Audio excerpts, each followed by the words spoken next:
So today we're going to be talking about managing those calls that are coming in that are potentially a nuisance. So if you've ever got those suppliers that are ringing you up on a regular basis saying, you know, that quote I did for you, and this is the 16th time they've called, are you going to buy, are you going to buy? This is the way in which you can potentially stop them from calling or mark them as spam. It's also a good way of archiving your calls as well. So if you go to your calls section just here, you'll have a list of all the calls that you've received. So you can see I've been really active, not. So from here, I can just go into my calls list just here, click on a call, a specific call if I want to, and then you can see it will bring up the options of that call. Now, if this is a particular call that I'm receiving that I don't want to receive, then what I can do is I can click on the little candy cane here, as we call it. So you'll notice all my analogies are food related. So click on my candy cane here, or kebab stick, and here is where I can do numerous things with this particular call. So if I wanted to not block the call but know who it was who was calling me, I can click on my people tab just here, and then I can add this to contacts. So I can then add them as a contact, so when it rings it won't just ring and display a number, it will display the person's name. I'm not going to do that. What I'm going to do is I'm going to do this, so I can mark them as spam, so that I will receive a call, but it won't go through to me. It'll go straight into my little spam folder just there, which is great.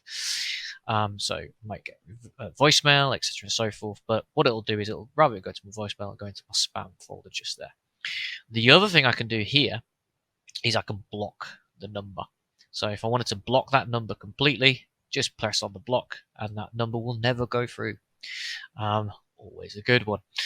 If you have obviously recorded a call, this is where you can download that recording as well, and obviously you can send it on if you needed to.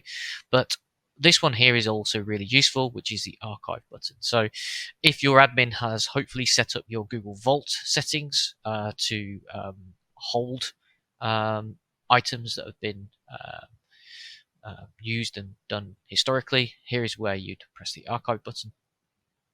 Lovely stuff. That takes it off of your main menu just here.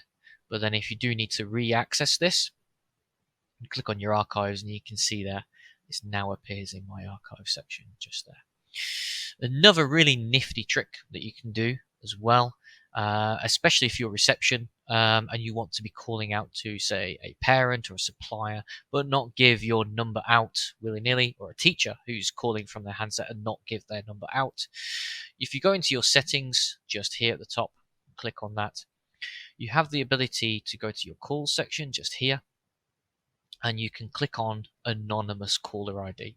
Now what that will do, as you can see there, it will hide your caller ID on outgoing calls. It's always a good one.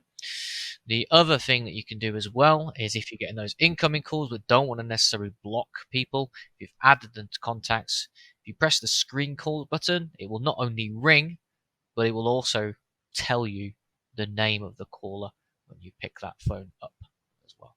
So again, screen the calls, and again, when you pick it up, it gives you another option to hold it or reject it. There you go. So that is how you can archive, block, and screen your calls when they're coming in from Voice. Thank you very much.